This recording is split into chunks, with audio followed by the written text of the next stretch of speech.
सपनों और पूर्वाभासों के आधार पर हम भविष्य के सुख दुख की कल्पना करते हैं। भविष्य के दुख का कारण दूर करने के लिए हम आज योजना बनाते हैं। किंतु कल के संकट को आज निर्मूल करने से हमें लाभ मिलता है या हानि पहुंचती है, ये प्रश्न हम कभी नहीं करते। सत्य तो ये है कि संकट और उसका निवारण साथ जनते हैं, व्यक्ति के लिए भी और सृष्टि के लिए भी। नहीं, आप अपने भूतकाल का स्मरण कीजिए, इतिहास को देखिए, आप तुरंत ही ये जान पाएंगे कि जब जब संकट आता है तब तब उसका निवारण करने वाली शक्ति भी जन्म लेती है। यही तो जगत का चलन है। वस्तुतः संकट ही शक्ति के जन्म का कारण है। प्रत्येक व्यक्ति जब संकट से निकलता है तो एक पद आगे बढ़ा होता है, अधिक चमकता है, आत्मविश्वास से अधिक भरा होता है, न केवल अपने लिए अपितु विश्व के लिए भी। क्या ये सत्य नहीं? वास्तव में संकट का जन्म है एक अवसर का जन्म, अपने आप को बदलने का, अपने विचारों को ऊंचाई पर करने का अवसर, अपनी आत्मा को बलवान और ज्ञान मंडित बनाने का अवसर। जो ये कर पाता है उसे कोई संकट नहीं होता, किंतु जो ये नहीं कर पाता वो तो स्वयं एक संकट है विश्व के लिए। विचार कीजिए।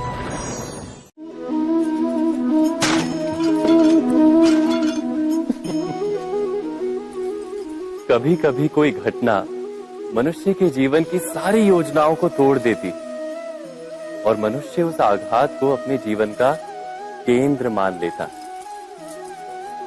पर क्या भविष्य मनुष्य की योजनाओं के आधार पर निर्मित होते हैं? नहीं। जिस प्रकार किसी ऊंचे पर्वत पर सर्वप्रथम चढ़ने वाला उस पर्वत की तलाई में बैठकर जो योजना बनाता है, क्या वही योजना उसे उस पर्वत की चोटी तक पहुंचाती है? नहीं। वास्तव में वो जैसे जैसे ऊपर चढ़ता है वैसे वैसे उसे नई नई चुनौतियां, नई नई विडंबनाएं, नए नए अवरोध मिलते हैं। प्रत्येक पद पर वो अपने अगले पद का निर्णय करता है। प्रत्येक पद पर उसे अपनी योजनाओं को बदलना पड़ता है। कहीं पुरानी योजना उसे खाई में ना ढकेल दे। वो पर्वत को अपने योग्य नहीं बना पाता, केवल स्वयं को पर्वत के योग्य बना सकता है। क्या जीवन के साथ भी ऐसा ही नहीं? जब मनुष्य जीवन में किसी एक चुनौती को, एक अवरोध को अपने जीवन का केंद्र मान लेता है, अपने जीवन की गति को ही रोक देता है, तो वो अपने जीवन में सफल नहीं बन पाता और ना ही सुख और शांति प्राप्त कर पाता। अर्थात जीवन को अपने योग्य बनाने के बदले स्वयं अपने को जीवन के योग्य बनाना ही सफलता और सुख का एकमात्र मार्ग नहीं? स्वयं विचार कीजिए।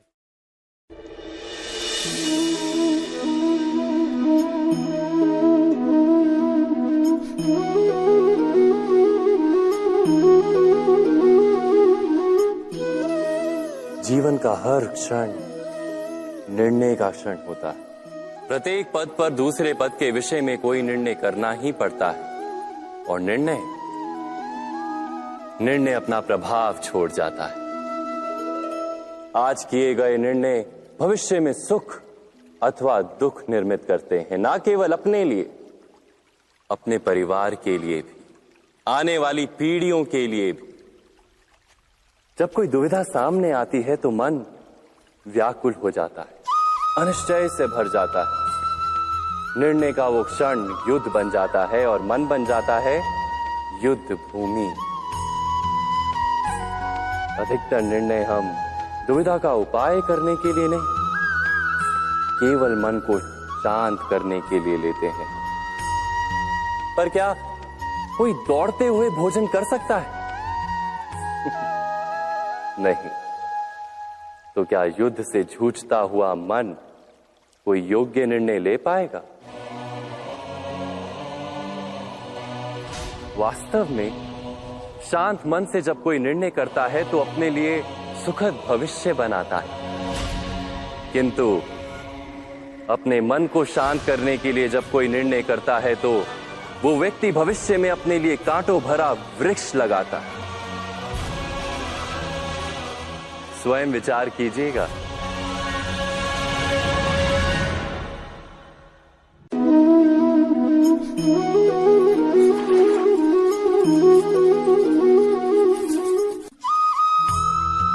जीवन में आने वाले संघर्षों के लिए जब मनुष्य स्वयं को योग्य नहीं मानता, जब उसे अपने ही बल पर विश्वास नहीं रहता, तब वो सद्गुणों को त्याग कर दुर्गुणों को अपनाता है।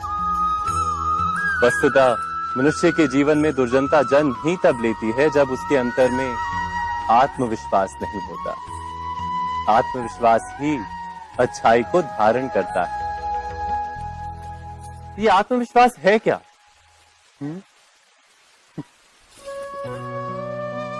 जब मनुष्य ये मानता है कि जीवन का संघर्ष उसे दुर्बल बनाता है, तो उसे अपने ऊपर विश्वास नहीं रहता।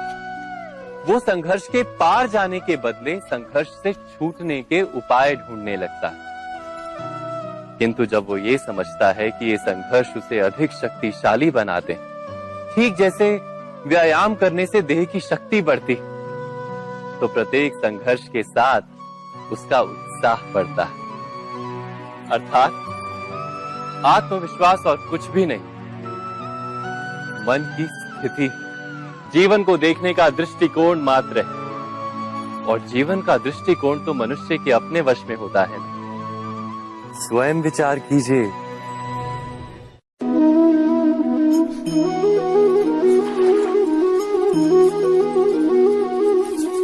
पिता सदा ही अपने संतान के सुख की कामना करते हैं, उनके भविष्य की चिंता करते रहते हैं। इसी कारणवश सदा ही अपने संतानों के भविष्य का मार्ग स्वयं निश्चित करने का प्रयत्न करते रहते हैं। जिस मार्ग पर पिता स्वयं चला है, जिस मार्ग के कंकर पत्थर को स्वयं देखा है, मार्ग की छाया, मार्ग की धूप को स्वयं जाना है, उसी मार्ग पर उसका पुत्र भी चले, यही इच्छा रहती है हर पिता की। निस्संदेह उत्तम भावना है ये। किंतु 3 प्रश्नों के ऊपर विचार करना हम भूल ही जाते हैं। कौन से प्रश्न? प्रथम प्रश्न, क्या समय के साथ प्रत्येक मार्ग बदल नहीं जाते? क्या समय सदा ही नई चुनौतियों को लेकर नहीं आता? तो फिर बीते हुए समय के अनुभव नई पीढ़ी को किस प्रकार लाभ दे सकते हैं?